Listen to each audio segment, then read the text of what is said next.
What we have is not necessarily what we need.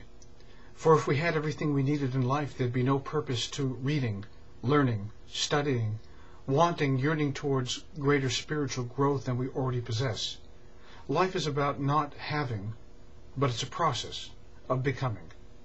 And this is illustrated by this week's Torah reading called Pinchas, where a man who's greatly zealous does God's work. The power already flows through the veins of Pinchas. He knows what he has to do. He knows how he has to behave, all fired up.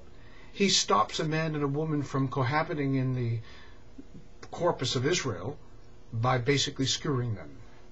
And he's called zealous for that particular act, for that particular rite. And he's praised and lauded for having done so as well. And we, the reader, feel skeevy. We feel tainted by Pinchas's act of zealotry. We don't feel entirely comfortable by it.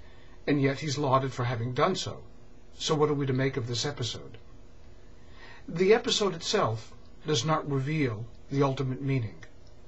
Rather, it's hidden, ensconced in the words immediately behind Pinchas's actions.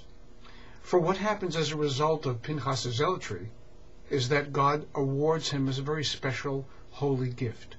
What God gives to Pinchas is a brit shalom, a covenant of peace that would last him his entire life and would span the epochs. Every child that was born of the seed of Pinchas would have this gift, a brit shalom, a covenant of peace. Look at what it means. Unfold back the layers, the power of the meaning of this text. A man so gallant, so full of zealotry, so full of, one could almost say, hatred for things that are evil, is given a covenant of peace, the very antithesis of his being. What Pinchas is given is given something which he doesn't already possess.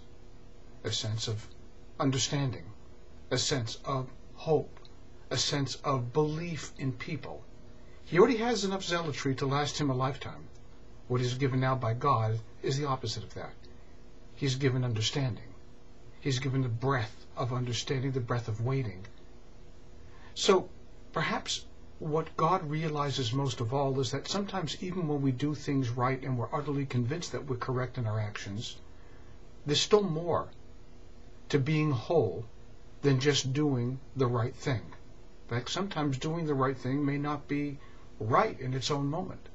And maybe this is the portent, the meaning of the text today. That there's always more to life than we apprehend with our eyes and with our ears. We have to be attentive to the overlayers, all the things that are not necessarily splayed before us in that given moment of revelation, because there's more to it. Just like there's more to you, more to me, more to everybody than meets the eye.